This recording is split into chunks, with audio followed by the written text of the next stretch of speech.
I'm Jesse Jackson Jr. Welcome to the Jesse Jackson Jr. Show on this beautiful day in July. I want to use this hour to reflect upon our national existence, more specifically July 4th. I had the great opportunity of traveling this past weekend to a small town. I met a wonderful family that one might consider to have historically been on the other side of the political equation of my political existence, maybe even on the other side of my cultural existence.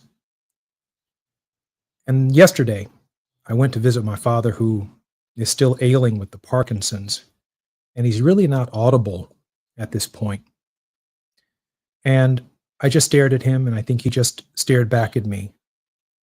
And I thought about the courage of an amazing man. One of the great things that I will never forget and always remember about my father is his capacity to venture into different places, different roads, some roads more dangerous than other roads, but he was always willing to reach out. My dad's greatest contribution to my own development and growth is his willingness and his ability to understand different people from different walks of life. I believe that's what gave him the courage to go to Syria and save Robert Goodman, an American soldier shot down during the Reagan administration.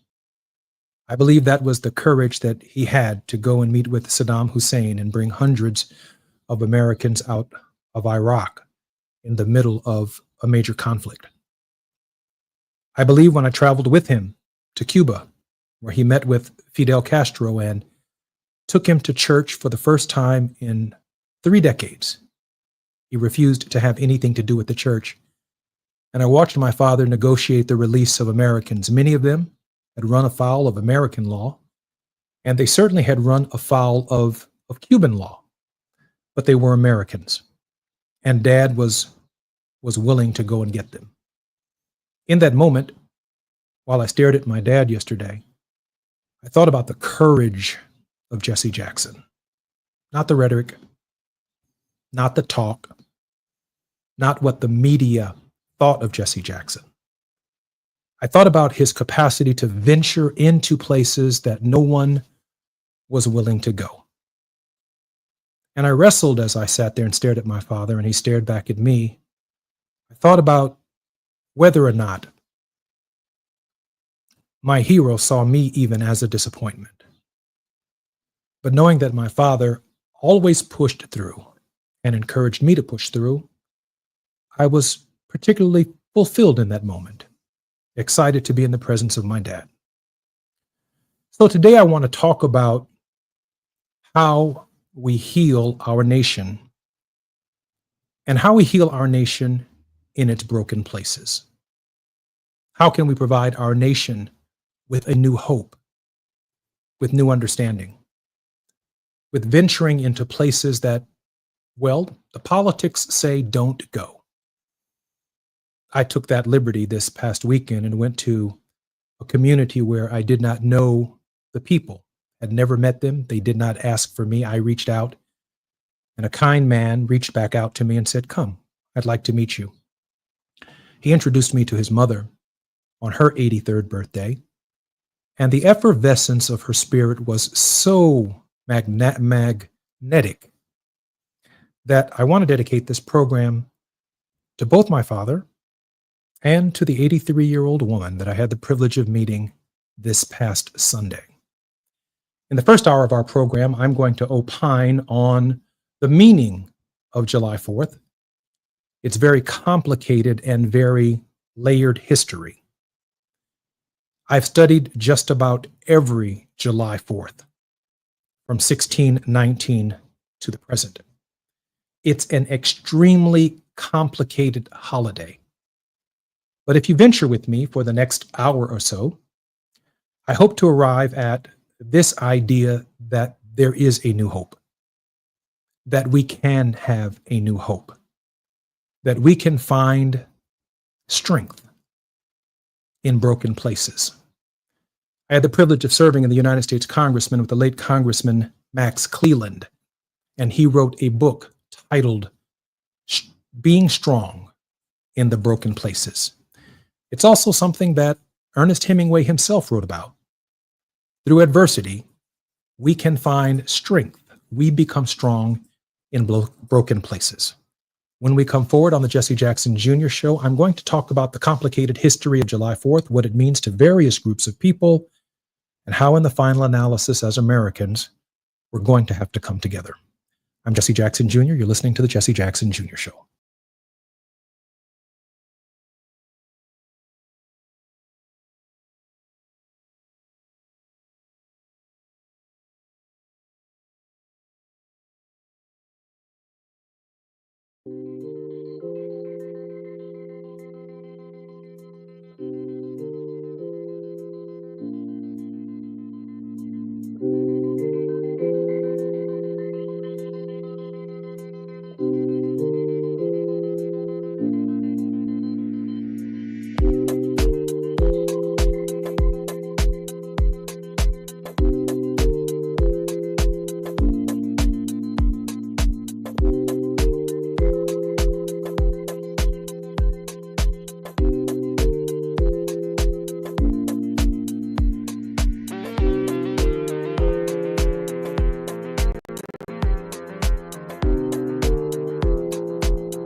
I'm Jesse Jackson Jr. Welcome forward to the Jesse Jackson Jr. Show. Today I want to talk about July 4th, the meaning of the holiday. July 4th is a constant reminder that America has a profound problem. From Jamestown, Virginia to Independence Hall on July 4th, 1619, The Negro was already captive in his native land and en route to the American colonies when the first 19 Africans arrived in late August of 1619 in Point Comfort, Virginia, now part of Hampton, Virginia, aboard the English privateer ship White Lion. Therefore, July 4th was a day of infamy in the history of most African Americans, and in many ways it remains so to this day.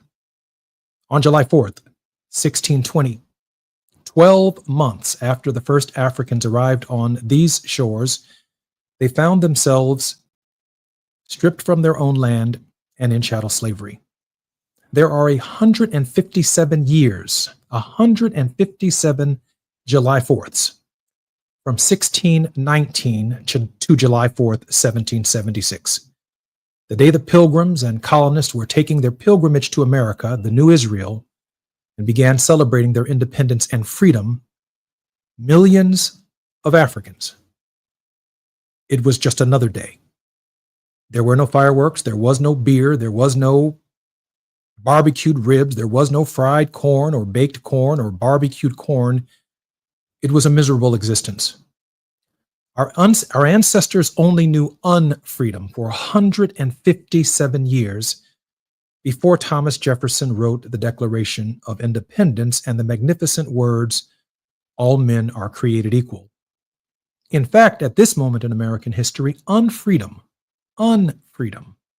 was a greater form of human organization than the idea of freedom since the beginning of time.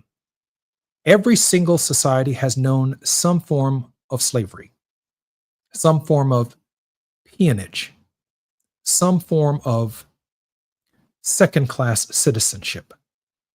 There are 11 years between July 4th, 1776, and September 17th, 1787, the date the Constitution was written. African unfreedom, at the moment of the writing of the Constitution of the United States, was now 168 years old. At the hour of the nation called itself the United States of America on September 17th, 1787, when we became the United States of America, Africans had been here for 168 years. At the hour that the Constitution was written, the new Americans were united by two things. First, their opposition to tyrannical rule, a king, King George III. And they were united in the protection of their property interests. Many of these property interests were regional. Those interests had something to do with chattel slavery. This unity is captured in both the Declaration of Independence and in the Constitution of the United States itself. American unity, united, liberty, and freedom are forever married to tyrannical opposition. We don't like tyrants abroad, and we don't like tyrants here in the United States. But it is also connected to some form of slavery. While it may not be chattel, it is slavery nonetheless. I say chattel slavery because slavery would present itself over the next 250 years in many forms other than chattel after the adoption of the 13th Amendment. Wage slavery. Today, millions of Americans work hard for every single dollar that they have, regardless of their race, their sex, their class, where they were born, or any other circumstance or happenstance. There's benefits slavery. Not all of us are entitled to the same benefits for the work that we do. There's gender-based slavery or discrimination. Women in our society still make 60 cents to the dollar of what men make, and yet they cannot buy bread cheaper, they cannot pay rent cheaper, they cannot go to college cheaper, and yet they still find themselves without equal rights in our system. Homelessness, houselessness, educationlessness, health carelessness, pensionlessness, And on top of it all, spirituallessness. In the great book, it says that man does not survive by bread alone, but by every word that proceeds out of the mouth of God, including basic necessities for human existence, for we are all children of God. These things emanate from the mouth and the hand of God. White American freedom was uneasy from the Declaration of Independence to the Constitution because it was unorganized, colony by colony and territory by territory. The states themselves are, well, invisible lines. The cities that we live in, invisible lines. The villages that we represent, tied to state governments and tied to the federal government, are all tied by invisible lines. There are 4 years and approximately 3 months between September 17th, 1787, the writing of the Constitution, on December 15th, 1791, at the moment that the adopted Bill of Rights is added to the Constitution. At this hour, the Negro had known for 172 years and 3 months unfreedom. But so did working class white Americans.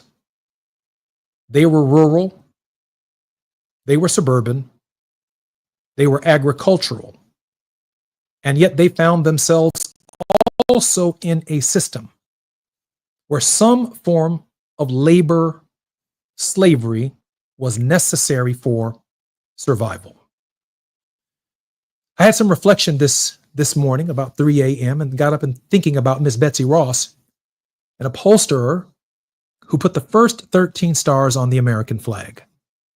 Legend has it she was visited by George Washington. Miss Betsy has largely been credited with designing the American flag, and she must have been excited on July 4th, 1792, because the Bill of Rights had only been part of the Constitution for 6 months. There are days when I wonder how she must have felt to have never voted in her life. I wonder how Miss Betsy felt in 1820 with the Missouri Compromise. The Missouri Compromise was a series of agreements passed by the U.S. Congress to address the issue of slavery in the newly acquired territories. It admitted Missouri as a slave state and Maine as a free state, while also prohibiting slavery in the remaining Louisiana Purchase territories north of the 36 degree parallel. This compromise aimed to maintain a balance between slave and free states in our new national government. They called it the Union. Therefore, since Miss Betsy Ross did not die until 1836, she had not had those 2 stars added to the American flag yet. 1 free state and 1 slave state. Miss Betsy Ross, she was in it too. But when she died on January 30th, 1836, she did not live to see the Kansas-Nebraska Act in 1854 that allowed the residents of Kansas and Nebraska to decide for themselves whether to allow slavery, effectively repealing the Missouri Compromise, which had previously prohibited slavery in those territories. This act led to intense conflict, known as Bleeding Kansas, as pro-anti-slavery settlers clashed over the issue. Both states were admitted to the Union, like animals going into Noah's Ark, 1 slave and 1 free. Miss Ross did not live to put those stars on the flag. African American history did. Miss Betsy Ross was not alive on April 12, 1861, at 4:30 a.m. when the first shot of the American Civil War had begun and resulted in 11 stars deciding they no longer wanted to have anything to do with Miss Ross's flag. The dates of state secession from the American Civil War were as follows: South Carolina, December 20th, 1860, Mississippi, January 9th, 1861, Florida, January 10th, 1861, Alabama, January 11th, 1861, Georgia, January 19th, 1861, Louisiana, January 26th, 1861, and Texas, February 1st, 1861. Following these were Virginia, April 17th, 1861, Arkansas, May 6th, 1861, North Carolina, May 20th, 1861, and Tennessee, June 8th, 1861. From December 15th, 1791, to the Emancipation Proclamation on January 1st, 1863, there are 71 July 4ths that African Americans did not celebrate July 4th. Therefore, the Negro had known 242 years of unfreedom and 244 years if you include the people of Texas, which became Juneteenth. There are 6 months from June 19th, 1865 to the adoption of the 13th Amendment to the Constitution. Therefore, 243 years of unfreedom. There are 3 years from the adoption of the 13th Amendment to the citizenship rights of the 14th Amendment to the Constitution in 1868, an amendment to the Constitution that is so debated today that it threatens the very structure of our Union itself. And there are 86 years between the adoption of the 14th Amendment to the Constitution before the Supreme Court of the United States does anything about its implementation in the states in Brown versus the Board of Education in 1954. Therefore, as Americans, all of us, regardless of our race, sex, or class, have grown impatient. We've experienced, on one side of the equation or other, 329 years of unfreedom, and another 10 years to get the Civil Rights Act of 1964, 11 years to get to the Voting Rights Act of 1965, and 14 years to get to the public accommodations legislation after Brown versus the Board of Education. Therefore, the entire nation has a mental condition over the significance and the meaning of July 4th. Not one of us agrees on the significance of the date. It's not all tied to July 4th, 1776. For not only did Black women not have the right to vote, white women did not have the right to vote. Hispanic women did not have the right to vote. Indian Americans did not have the right to vote. All of us found ourselves in the same condition on the same day. Therefore, it's a mental condition. When I think about what the big, beautiful bill does, a $10 trillion tax cut, the closing of rural, urban, and suburban healthcare facilities. When I look in the eyes of Americans, regardless of their race, their sex, and their class, and just as sure as I am on this microphone, I know they are on Medicaid. That Blue Cross Blue Shield does not cover them. That as a former United States representative, that I am covered by Blue Cross Blue Shield IPO. And I'm covered by it for most, if not all, of the rest of my life. I don't believe I've worked any harder than a farmer who tills the soil, who picks the soybean, who tills the corn. I don't see my life as any different than the package deliverer at UPS or Amazon or the flight attendant who cleans up behind us on aircraft when we spill things or have accidents. I don't see myself any differently than street sweeper, the sanitation worker, who used to be called a garbage worker. But Martin Luther King argued that there was no dignity in referring to people who handled garbage as garbage. That comes from the Indian caste system. He said we are sanitation workers, keeping our streets and our neighborhoods and our communities clean from disease, looking out for those of us who throw things out of our window and don't have the decency to pick up a bottle or throw things in the garbage can. Someone comes behind us, our neighbors, and assumes the responsibility for that which we do not do. July 4th. Some people will be celebrating liberty and freedom. Elon Musk certainly will be, and certainly Mark Zuckerberg will be. But for millions of Americans who will lose their health care, they find themselves in the tragic condition of some form, maybe not racial based slavery. But I know they're not working harder than the men and women that I've had the privilege of meeting and spending time with this past Sunday. I'm Jesse Jackson Jr. You're listening to the Jesse Jackson Jr. Show. And when we come forward, more on the meaning of July 4th.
I'm Jesse Jackson Jr. Welcome forward to the Jesse Jackson Jr. Show. In the next hour of our show, we will be joined by Reverend Dr. Todd Yeary, who has one foot in the pulpit and one foot in the courtroom. He's both lawyer and both theologian, and I look forward to his opining on my thinking about July 4th. Now, I've studied all of these dates, all of these July 4ths. Every single July 4th in American history is different. No two July 4ths are the same. July 4th, last year, agree with it or disagree with it, Joe Biden was president of the United States. It was a different spirit energy. July 4th, 2025, President Donald John Trump is president of the United States. It is definitely a different spirit energy. It's the same date on the calendar, but these are different dates in terms of human spirit energy. But I want to talk for just a few moments in this segment about the turning point in this national remembrance. And I do this in reflection of the courage of my father and a wonderful family, an 83-year-old woman who gave me a hug in a place that I ventured into that I didn't know I would be greeted so wonderfully and so warmly. It would be July 4th, 1863. The North met Robert E. Lee's troops at Gettysburg. Had Robert E. Lee been successful, he was planning on circling Washington, D.C. with the Army of the Confederacy and seeking an unconditional surrender of Abraham Lincoln's government. But at that battlefield, where Mr. Pickett's charge did not work, where for 3 days between July 1st and July 3rd of 1863, two great armies who no longer could resolve their problems politically met on a battlefield of that war. And therefore, July 4th, 1863 was unlike any other July 4th in American history. You see, I'm not just focusing on the last 250 years of July 4ths. I'm including all 342 July 4ths that predate the Declaration of Independence. Because that story matters to our interpretation of what July 4th means. More than 60,000 men were killed in that battle or severely wounded between July 1st and July 3rd. I've been to that battlefield many times, including during the last presidential election. Because, in a real sense, I don't believe God was in Pennsylvania on July 4th, 1776. Not disrespecting women, not discriminating against Africans and African people in slavery. I don't believe the God of the Exodus was in Philadelphia. I don't believe God was in New York, the writing of the Constitution of the United States. But if I can prove that God exists and that God is real, and I can, from my perspective, he was on that battlefield in Gettysburg. On July 4th, 60,000 men, both Northerners and Southerners, found themselves on a great battlefield of that war.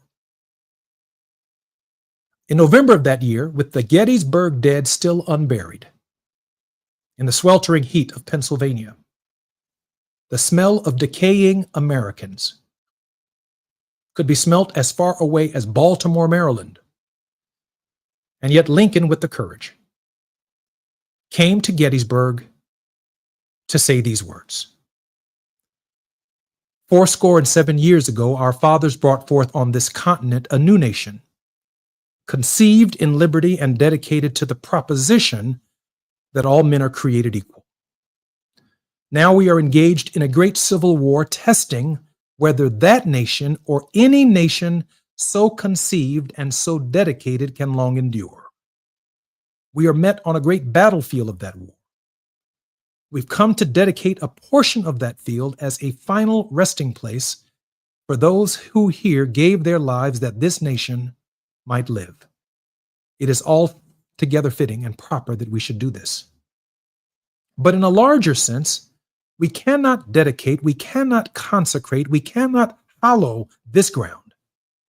The brave men, living and dead, who struggled here have consecrated it far above our poor power to add or detract. The world will little note, nor long remember what we say here, but it can never forget what they did here. It is for us, the living, rather, to be dedicated here to the unfinished work for which they fought, have thus so far nobly advanced. It is rather for us to be dedicated to the great task remaining before us, for that from these honored dead we take increased devotion to the cause for which they gave the last full measure of devotion, that we are highly resolved that these dead shall not have died in vain, that this nation under God shall have a new birth of freedom, and that government of, for, and by the people, for the people, shall not perish from the face of the earth. It is that July 4th that led to the beer that you're going to drink on Friday. That July 4th led to the ribs that you're going to eat. It's that July 4th that Abraham Lincoln showed us that we could transform our national existence from a slave society to a society that was inclusive of women, that reached out to the stranger on the Jericho Road, that promised hope and opportunity for every single American, regardless of their geographical or racial happenstance. It was that America that it is impossible mentally to move beyond, because since the Gettysburg Address, July 4th came to mean something new. It did not mean what Jefferson wrote on July 4th, 1776. It did not mean what July 4th meant in 1787 when the Constitution was written. It did not mean what July 4th in 1791 meant when the Bill of Rights was written. And we celebrated each of those rights. At least some of us did, until the 13th, 14th, and 15th Amendments to the Constitution.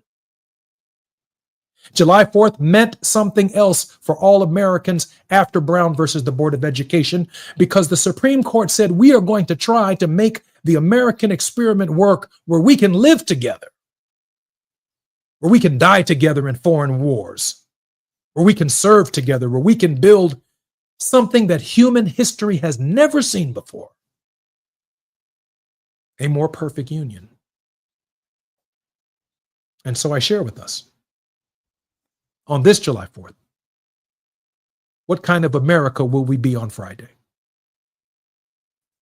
What kind of America will we be on July 4th, 2026? What kind of America will we be on July 4th, 2030? And how many nations around the world who've copied our Constitution are struggling with the idea of what constitutes human liberty? And the choice is between liberty or slavery. And I don't mean racial slavery. I mean slavery for everybody. I'm Jesse Jackson Jr. When we come forward, some final thoughts on July 4th.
I'm Jesse Jackson Jr. Welcome forward to the Jesse Jackson Jr. Show. We are celebrating, commemorating, thinking about the meaning of July 4th, and also expressing our gratitude for what it means to be alive in a nation where we can actually reflect upon it. So many people don't want to talk about it. They don't want to reflect upon it. We go to the Bible and we reflect upon a horrific story in the Exodus, the story of slavery for 400 years for Jewish people, and the intervention of God in the path of the Israelites that culminates in a promised land, a land of opportunity. For the early Americans, they considered America to be the new Israel. In their Bible, their Old English Bible, that land was called Palestine.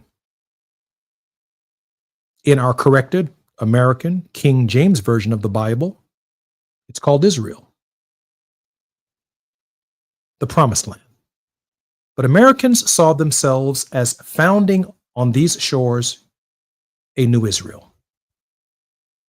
And the closest we've ever become to the new Israel is a path that began on a battlefield in Gettysburg, Pennsylvania. I reflect now upon August 28th, 1963, when Martin Luther King Jr. delivered, and I excerpt this speech, referring to July 4th in Gettysburg and the Emancipation Proclamation. He says this: 80 years ago, a great American in whose symbolic shadow we stand signed the Emancipation Proclamation. This momentous decree came as a great beacon of light of hope to millions of Negro slaves who had been seared in the flames of withering injustice. It came as a joyous daybreak to the end of a long night of their captivity. But 100 years later, the Negro, the working class white, the woman, people of different sexual orientations, they're still not free. 100 years later, the life of all of these people is still sadly crippled by the manacles of segregations and the chains of discrimination. 100 years later, all of these people live on a lonely island of poverty in the midst of vast seas of oceans and material prosperity that Elon Musk and Mark Zuckerberg and Jeff Bezos get to traverse across in very large yachts. But 100 years later, he says, we are still languishing in the corners of American society and find ourselves exiled in our own land. Some of us are wearing red hats, and some of us are wearing blue hats. So we come here today to dramatize a shameful condition that on one side of town, the American people will be celebrating a July 4th that they think begins on July 4th, 1776. Other Americans on another side of town remember the 156 July 4ths before Jefferson was born. And their celebration is different. One group of Americans will be celebrating a different July 4th on this holiday without health care, without Medicaid, diminished Social Security, while people continue to walk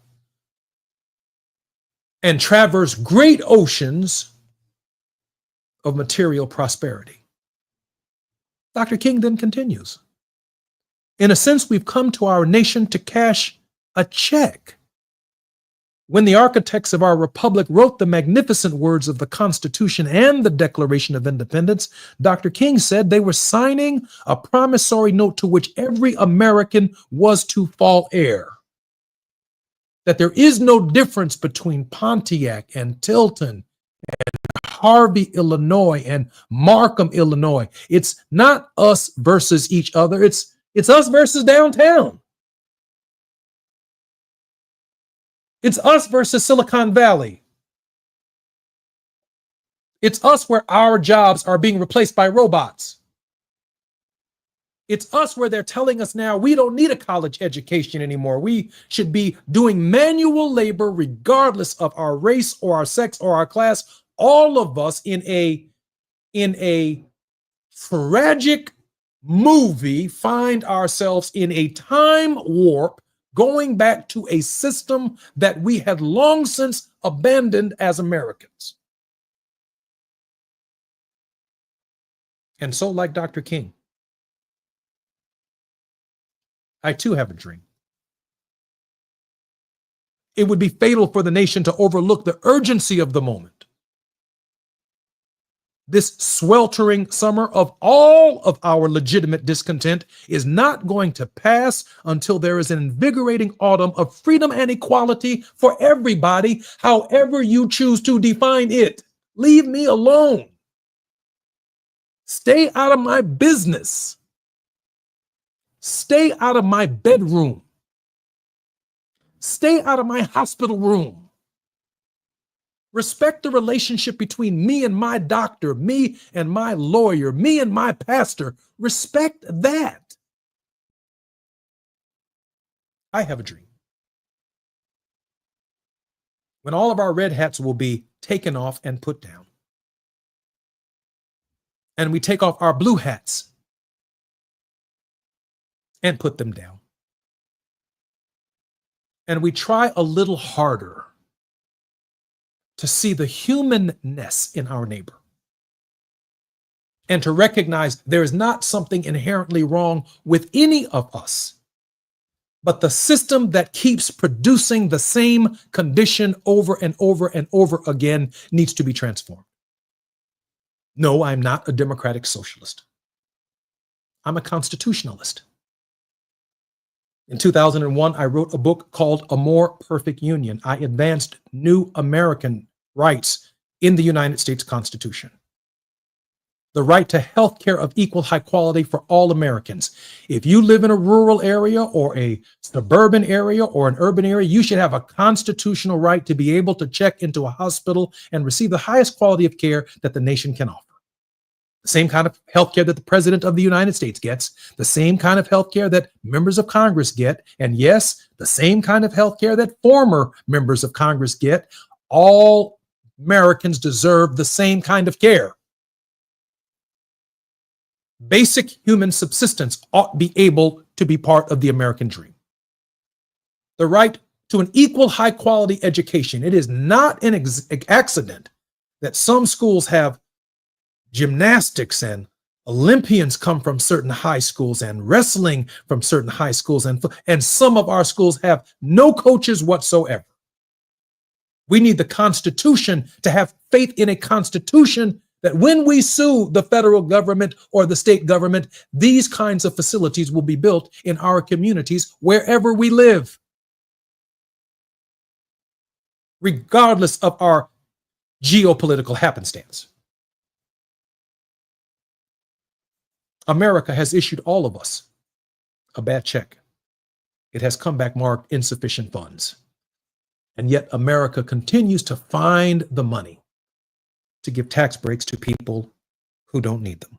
I'm Jesse Jackson Jr. When we come back, it's Wealthy Wednesdays with Reverend Dr. Todd Eury, 1 foot in the pulpit and 1 foot in the courtroom. We're going to catch up on July 4th together. And I'd like to get his take on his thinking about my thinking. I'm Jesse Jackson Jr. when we come forward.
I'm Jesse Jackson Jr. Welcome forward to the Jesse Jackson Jr. Show. My very special co-host in this hour is S. Todd Yeary, who is the principal of the Yeary Firm, a Maryland-based litigation and government relations firm, and also serves as the senior pastor of the Douglas Memorial Community Church of Baltimore and affiliates.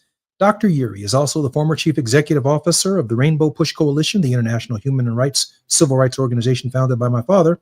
Dr. Yeary's social justice work includes having served on the national board of the National Action Network from 2015 to 2021, past political action chair for the Maryland State Conference of the NAACP, as co-founding principal of Community Churches for Community Development, Inc., and as founding principal of SALT, which stands for Strategic Advocacy and Legislative Think Tank, a faith-based public policy collaborative that works on regional and national empowerment strategies impacting disaffected communities. He is often called upon to facilitate creative conversations that solve challenging public policy problems. He is a civil rights attorney and my very good friend, but most importantly, he has one of the most impressive minds and spirits of anyone in public life today. Hi, Reverend Dr. Yeary. My brother, you grade me on the curve all the time. I will take your class any day. Well, I listen, I'm just a student. I should be sitting right there learning from you.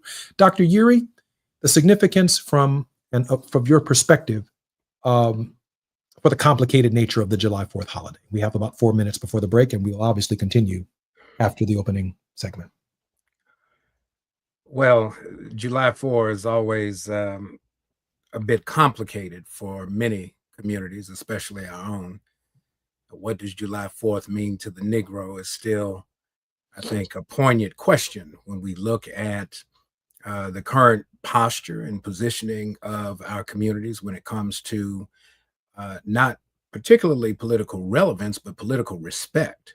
Mm. We see it on both sides. We see the taking advantage of a very loyal base by the Democratic Party, and then a very overt hostility from the Republican side of the aisle. And so, regardless of where you stand in this political climate, quite honestly, the situation for Black people writ large coming upon July 4th is a very tenuous one at best.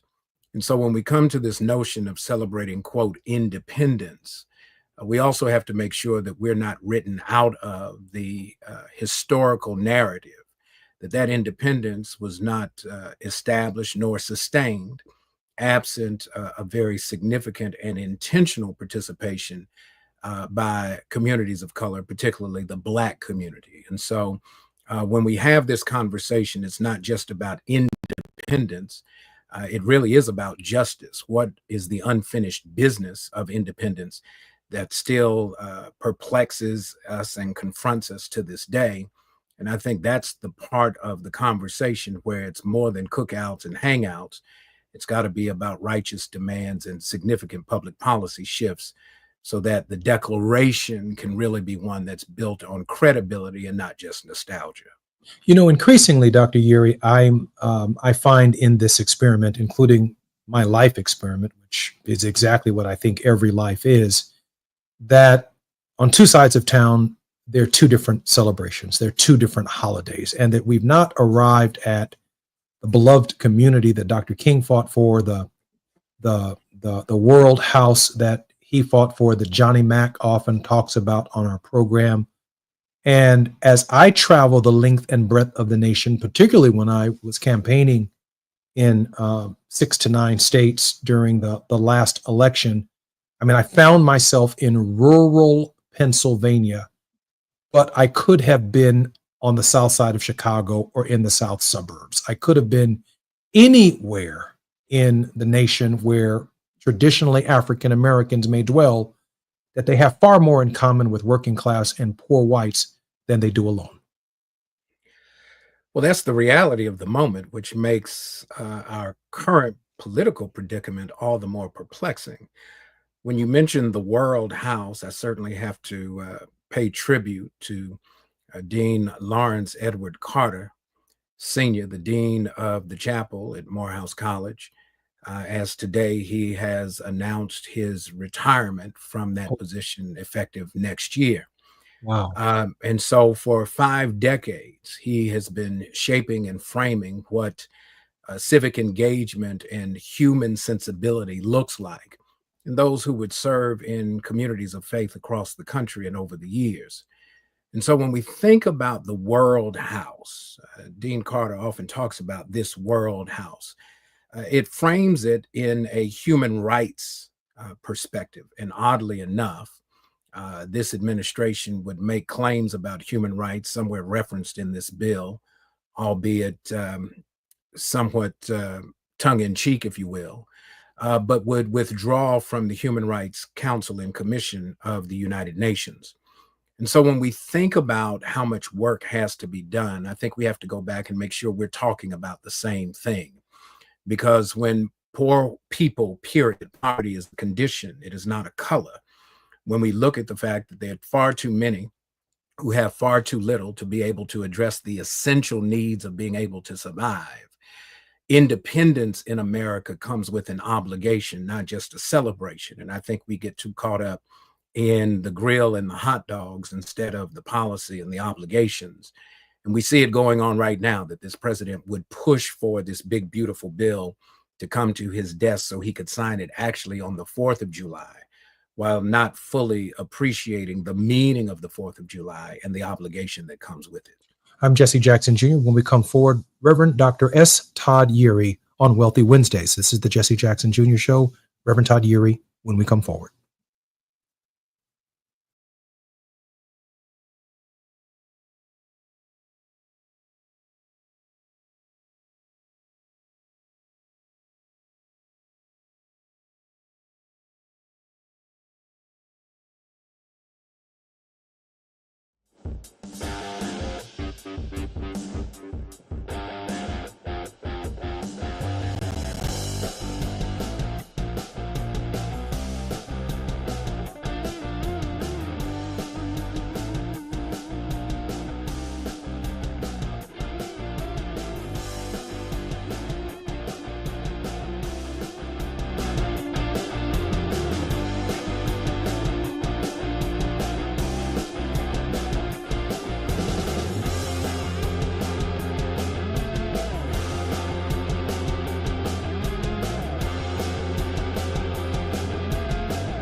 I'm Jesse Jackson Jr. Welcome forward to the Jesse Jackson Jr. Show. You're listening to The Politics of Our Faith with our special guest, Reverend Dr. Todd Yeary. We're discussing the meaning of July 4th. And Dr. Yeary, welcome forward to the show.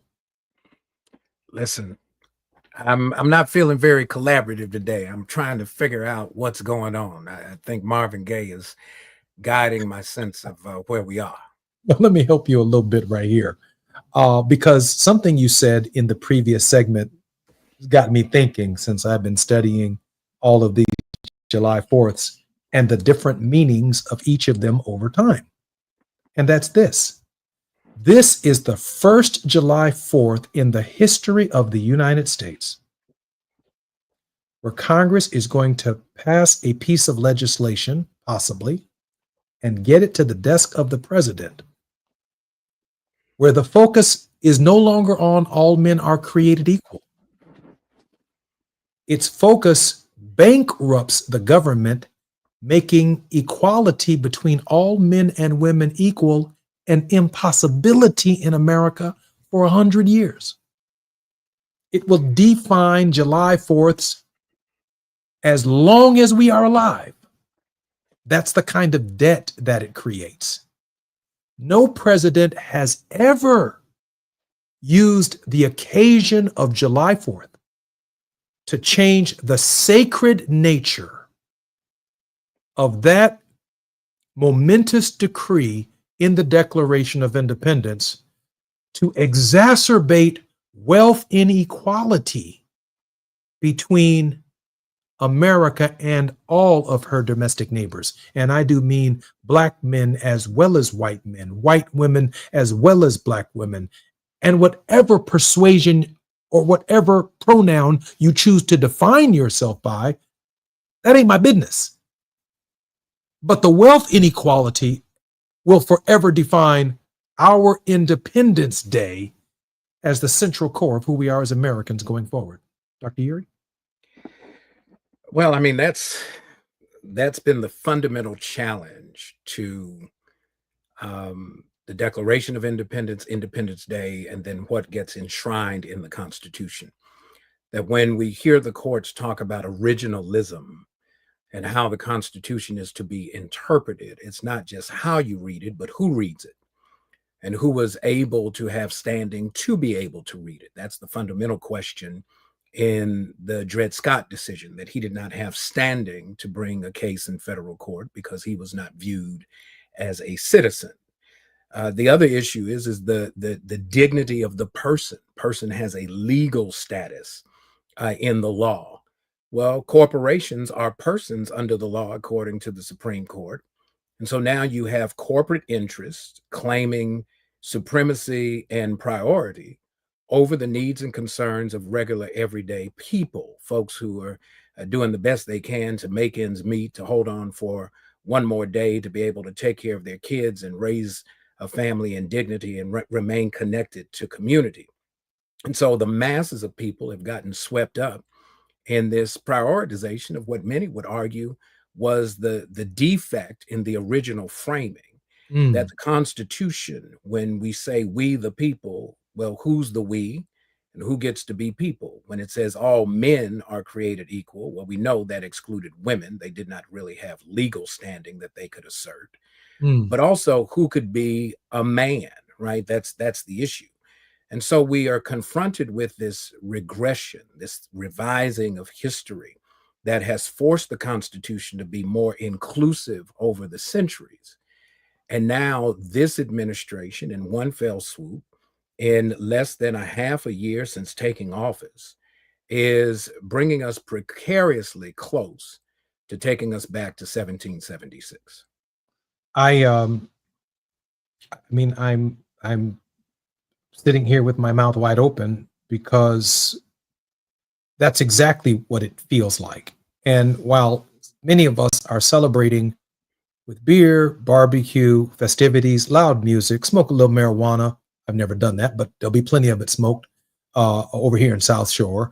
Have a great time, have frolic, hang out at the beach. The fact of the matter is we are looking at a redefinition of the very foundation of what it means to be an American. It is very well funded. It has a long view of what this story will be, so that it's not just limited to a president's term. It has the potential to shape the body politic itself, meaning that Democrats will either be a party that is always fighting to recover an ancient definition of equality, while the economics of our society will reflect an increased authoritarian, oligarchical, billionaire class that is above the law, while the rest of us are responsible for finding funding for our sewers, our drains, our pipes, our bridges, our interstates, our roads.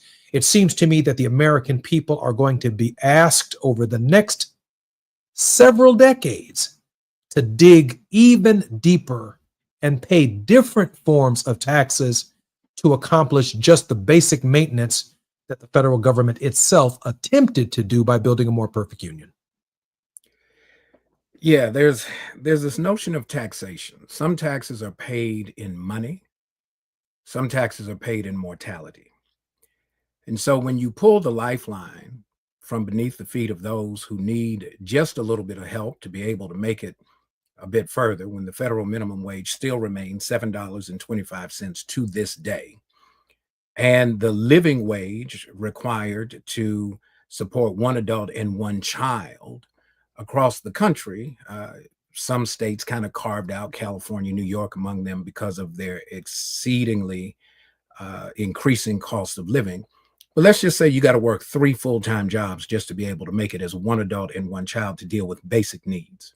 Mm. When you look at the importance of Medicaid, when you look at the numbers of folks who rely upon just a bit of government assistance to be able to maintain this sense of dignity, this question that comes out of this bill that adds more work requirements when many have argued we're already at full employment in the current marketplace, then the Mm. question becomes, how do we critique the displacement of field laborers who have often been relied upon from uh, immigrant groups who are coming across the southern border to be able to pick our food and keep our cost of groceries a bit lower?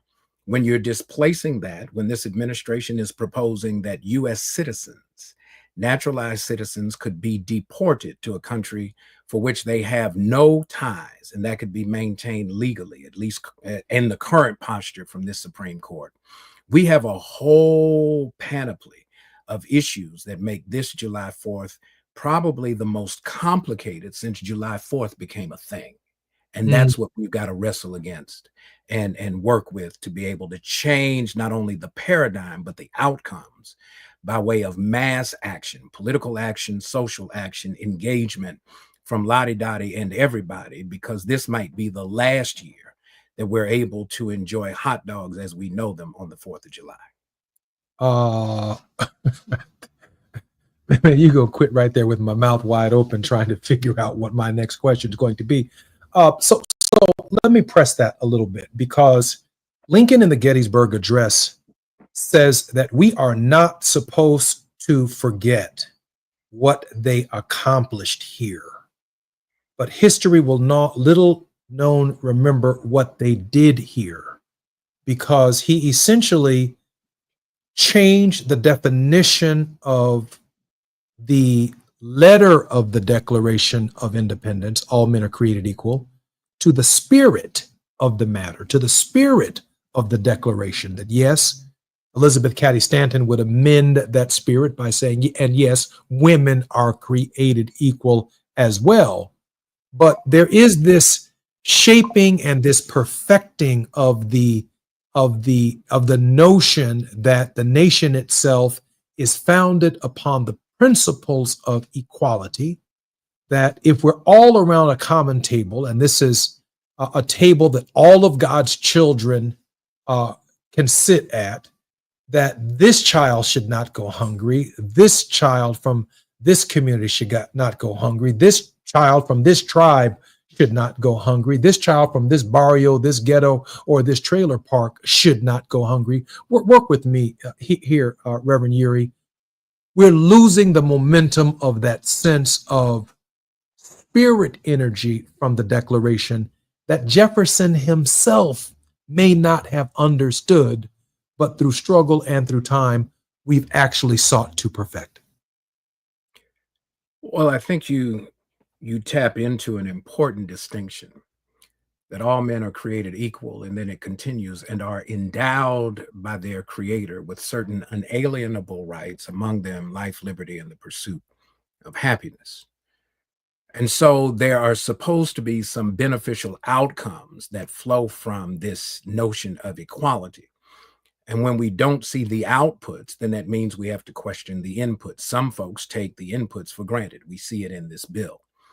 But for the rest of us, when we start looking at how the government that is supposedly of, for, and by the people only works for some people, and even then some of the time, we've got to wrestle with this fundamental question: what do the masses of the people who are impacted by these policies do? And it is first we have to recognize and reclaim our place in the equation. We are not to be acted upon. We are the ones to be able to drive the action that flows from it. And so we should be taking the role, taking notes, paying attention to who's voting against the interests of the masses of the people. And though they may not have corporate money, they do have political power in their vote. And if the masses of the people ever recognize that that is the fundamental math equation, who gets the most votes in an election that determines who represents the people's interest, then I think we can then shift this paradigm and not only get the attention of the political class, but the corporate class that claims supremacy over all other individual interests. Does that include a different kind of engagement in the 2026 election cycle? Well, you got 2025 that's not over yet, right? We've got to play the game all across the board, local, state, and federal. We have to remember that the current predicament of the way gerrymandered maps has come to be is that the contract on America, that was called the contract with America, I'm not sure which America the contract was with, that Newt Gingrich came up with in the early 90s in Bill Clinton's first midterm, began to kind of focus on state legislatures and executive chairs in state houses to be able to change the paradigm because they wanted to control how the maps would be drawn every 10 years. And now that we have found ourselves caught in that predicament, we've now got to figure out, how do we leverage our mass interest across demographic lines? This is not the time to get just focused on me, myself, and I, my three favorite people. We've got to be concerned about our neighbors, and we've got to make this thing work for everybody. I mean, that's the reality of it, because self-interest has to be a collective interest, because they're not just coming for somebody, they coming for everybody to their benefit. And it's not turning out to be good. And we see it very early on in this administration's second try at running the government. Dr. Ury, let me in these final 2 minutes before the break broach this question, which I probably believe part of the answer is going to be in the next segment. It seems to me that those of us who have your understanding and this understanding are going to have to take the kind of risks that my father took. We're going to have to go to places where we're uncomfortable. Go to places where we speak at people through microphones and through television and through public policy orations and through this and through that, but we don't sit with them and listen. Now, I'm not talking about the kind of listening where you bring cameras and then you start exploiting it immediately to say I was there. I'm talking about that core, genuine, caring friendship that Dr. King felt was beyond political and court-based integration, but the integration of the human spirit at the level of genuineness and concern, at the level of the priest and the Levite and the man on the Jericho road and the Samaritan and their disposition towards someone, regardless of the incidence of race, to be able to reach out genuinely. And that's where I saw my father with the farmers. And that's why I saw him milking cows in Iowa. And that's where I saw Dad reaching out beyond international boundaries to make peace. I'm Jesse Jackson Jr. When we come forward, a deep insight, a deep look at reaching out beyond our comfort zone into those dark places and bring some light and receive some light. I'm Jesse Jackson Jr. listening to the Jesse Jackson Jr. Show.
I'm Jesse Jackson Jr. Welcome forward to the Jesse Jackson Jr. Show on Wealthy Wednesdays with Dr. S. Todd Yeary. He has 1 foot in the pulpit and 1 foot in the courtroom, but both feet in reality.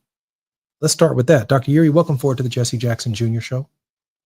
Reality check Wednesday is what it feels like, man. This is some different stuff. What can I tell you? But always good to be with you. I appreciate you. Doc, can I ask you a question, please, about the question of integration at the level of the human spirit? This care and concern that the Samaritan showed on the Jericho road. But beyond the depth of the story, there's also the untold story that the Samaritan can also be perceived as having everything together in their own life. That let me just flick a coin to a beggar. Let me just patch up a man. But at the level of a genuine care and concern for neighbor. How do we get there? Well, that's the profound question of the day. But let's remember the Samaritan expresses and displays goodwill without political status. To be a Samaritan meant that you carried a certain amount of stigma wherever you went. And so you were often dismissed and relegated to being irrelevant in changing the dynamics and the impact of what was going on around you. And so when you look at how that parable is told, those who fall higher up on the ranking of who fits within society, they passed on demonstrating and expressing a bit of human concern. It was the Samaritan who had the least to give and probably the most to lose, even though he had some resource. It doesn't mean that he was necessarily wealthy. And it's those that are often limited to the political margins that are relied upon to bring some sense of ethical praxis to how we do this thing called living. And so the Samaritan sets a model, but we also have to remember that the Samaritan brings a sense of humanity, the sense that traveling along that road, whoever the bandit may have been or bandits may have been, to take advantage of the man on the journey could have befallen any of us. And so it is this lack of empathy, but also the recognition that we are not somehow excluded from the framework that but for the grace of God, as we often say in the church, there go I.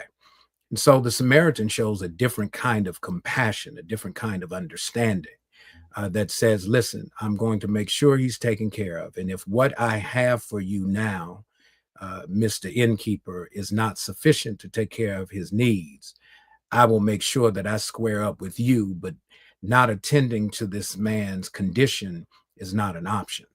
And so that's where we find ourselves. This bill, when we talk about this big, ugly bill that does so much for the corporations and does such great harm to those who are at the bottom of the economic rung of society, where rural hospitals and folks who live in the areas relying upon rural hospitals are now facing the reality that they may have to go back to the days when the emergency department was their primary care physician because they couldn't get any other kind of care elsewhere, that the notions that hospitals will close their doors and that folks are going to be left out because they are required to go get work when jobs are not going to be available. That is the reality that we face. And so we have to ask ourselves the question, the thing that you raised before the break, is how do we get back to remembering that politics is really a relationship, what I would call a relationship. Some call it a game, but it's a relationship framework. It is based on and built upon acknowledging and recognizing the common humanity. That's what we learned sitting with and traveling with your father in rooms where the first thing he did was he affirmed the humanity of whomever he was having a conversation. Whether or not he agreed with them, that was secondary. The first thing we had to do is build a context for a conversation. That's not what this administration is after. This administration is after outcomes that suit those of his choosing, his liking. And if you don't fall within that prioritization, then you may be what my father would call, you might be donkey out.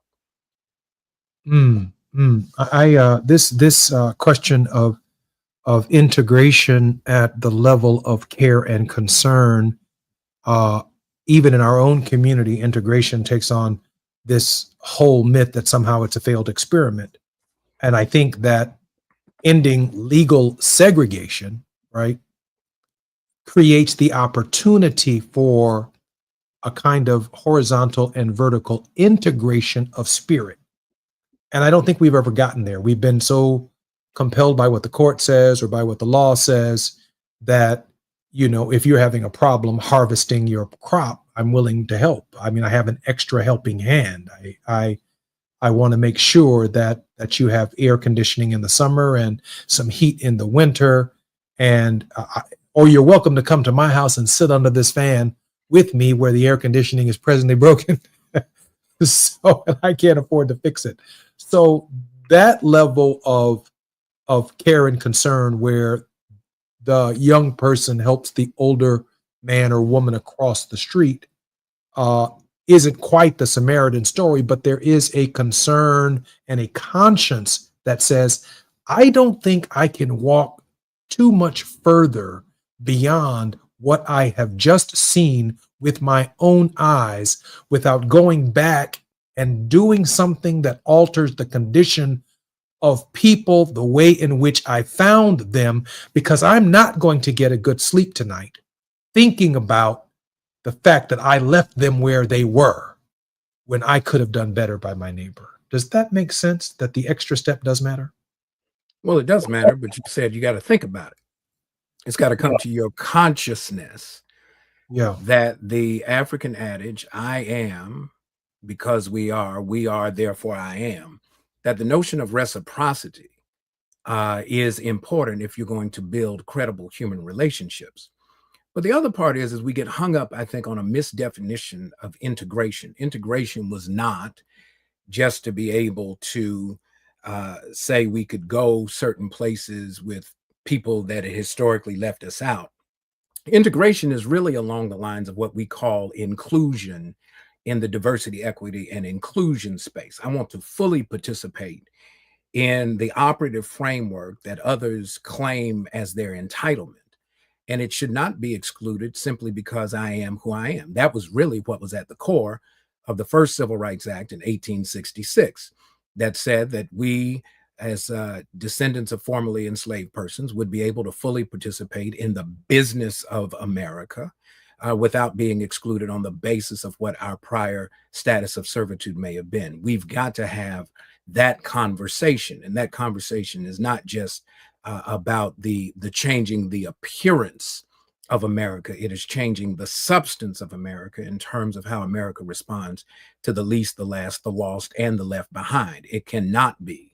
This country will not survive simply by being a country for the entitlement class, where then they get to fight with each other over what the resources would look like. I'm trying to figure out who's going to go to work, how they going to eat, who's going to cook their food, who's going to change their beds, who's going to drive their cars, and most importantly, who's going to nurse their kids. Mm, mm. I keep having to reflect upon the idea that we don't just live without meaning and without purpose, that somehow this is trial and error. Every life has some experimental dynamics to it, into the thinking that allows our faith to catch up with our politics and to push our politics back and then lean heavy on the faith that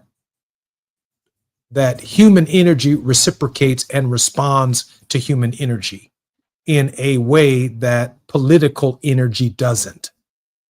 I don't have to wear a hat. I don't have to wear I'm a big Democrat D in order to reach out to people beyond race, sex, and class. And obviously, this is July 4th. I can't think of a better time to think and talk about it. When we come forward, Reverend Dr. Todd Yeary is going to provide us with our word of hope and maybe one or two more questions to continue our final dialogue. I'm Jesse Jackson Jr. You're listening to the Jesse Jackson Jr. Show.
trying to make sure everything goes right. So wrapped up in how I feel, I haven't sought your will.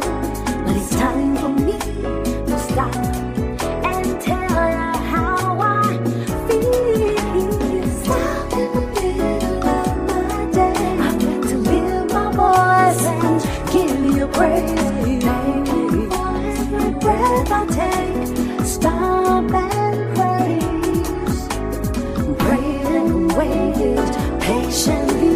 You give me everything that I need. All I gotta do every day is stop and praise.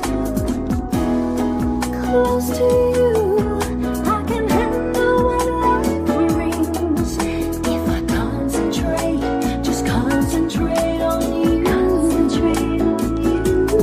I put my trust in you till the end. You'll be my lover, my God and my best friend. In the middle of my day, rejoice in every breath I take. Wait on you patiently, trust you give me what I need. Stop in the middle of my day, rejoice in every breath I take.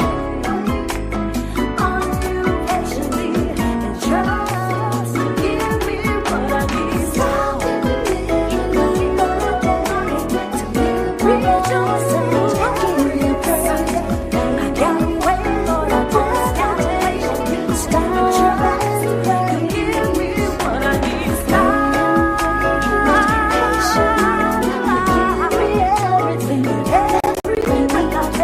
All I gotta do every day is stop, trust you give me what I need. Stop in the middle of my day. Sometimes it's so hard. Give me praise. And I gotta wait, Lord, I just gotta wait. Stop, trust you give me what I need. Stop in the middle of my day. You give me everything, every breath I take. All I gotta do is stop, trust you give me what I need. Stop in the middle of my day to hear my voice and give you praise. Thank you for all my patiently. Stop and pray. You give me what I need. Stop.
I'm Jesse Jackson Jr. Welcome forward to the Jesse Jackson Jr. Show.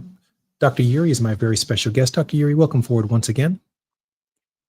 Always good to hang out with you. It's always my great curiosity to see how you're going to strike up a conversation. So I'm glad to be with you. This is Wealthy Wednesdays, where we discuss the politics of our faith.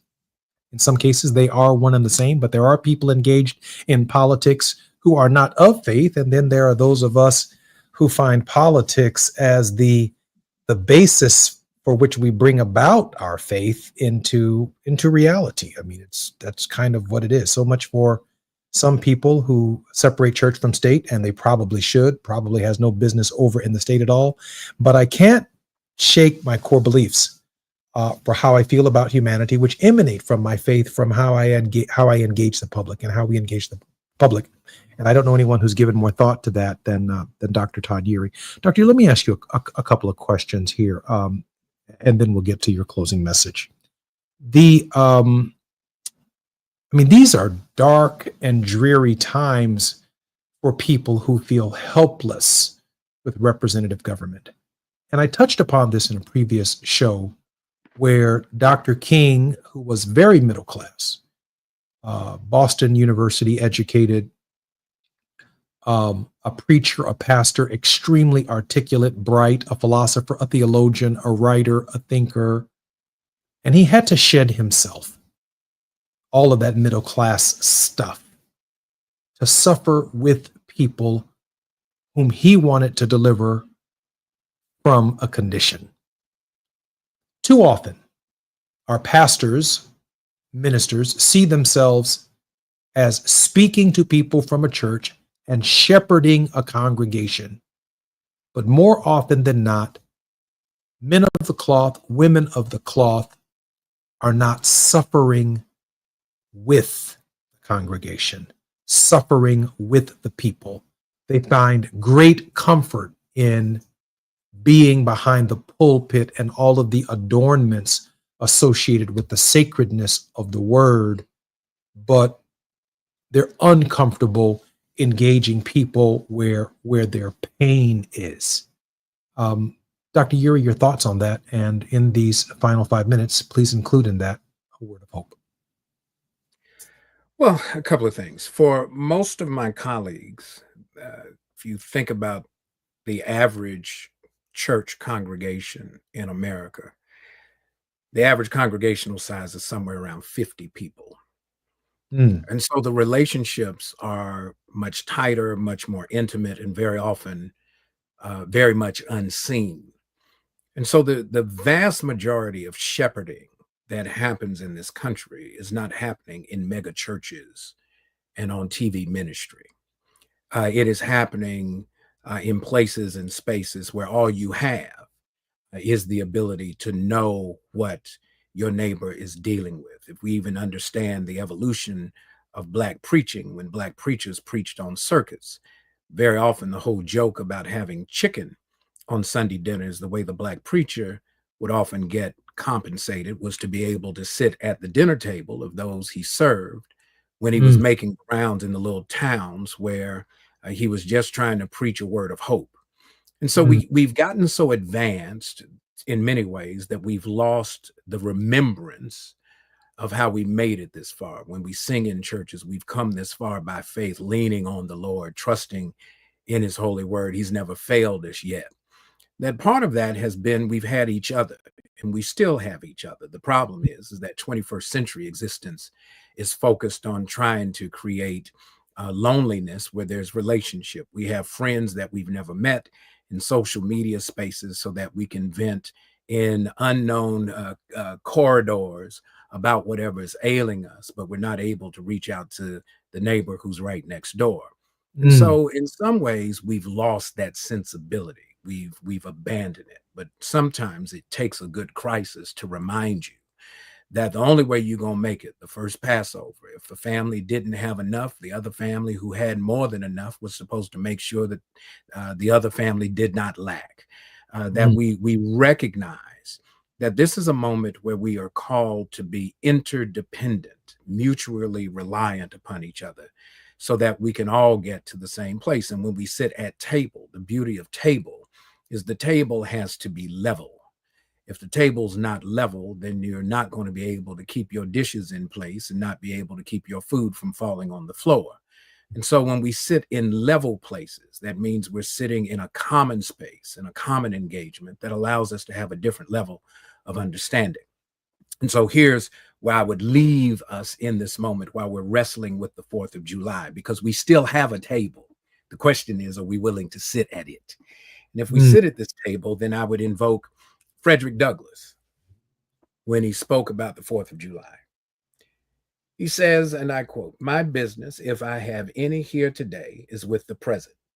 The accepted time with God and God's cause is the ever living now. He then writes, trust no future, however pleasant. Let the dead past bury its dead. Act in the living present, heart within, and God overhead. That this is a moment that we have to remember that we are not alone. Hebrews 11 tells us that faith is the substance of things hoped for, the evidence of things not seen. That hope doesn't happen by appearance. That hope is grounded in imagination. We have to have the courage. Beloved community was not something that was done by a blueprint. It was done by discernment and inspiration. We've got to be willing to carve creatively on the canvas of our hearts and minds so that when we close our eyes at night and dream about the possibilities, if we're blessed to open our eyes again, we don't become discouraged by what our eyes reveal. Sometimes we have to see things as the blind man did after Jesus touched him the second time, as they truly are, not just as they appear to be. There's greatness in you. There's the ability to change the future. And until the 4th of July actually means what they say the 4th of July is intended to mean, we've got work to do, but we are well able. But the clock is ticking and we don't have time to waste. Wow. Is there a plate that we can pass? Is there a place where we can cash app you, Dr. Yeary? I mean, I'm so excited about what you just said. I can't see straight. I'm reminded in this moment that our Monday contributor, Dr. Teresa Hord Owens, has a new book that is coming out that we are going to be moving on our program called Staying at the Table. Staying at the Table, that we have a place at the table. And as you know, she leads one of the most integrated, diverse, inclusive congregations as an African-American woman of any congregation in the United States. She is the president of the Disciples of Christ Church, both in the United States and Canada, and we are particularly proud of her work. Dr. Yeary, I want to thank you on this July 4th. Happy 4th of July. Do the work. I appreciate who you are. Keep doing it. I love everyone. I'm Jesse Jackson Jr. You've been listening to the Jesse Jackson Jr. Show. Until tomorrow.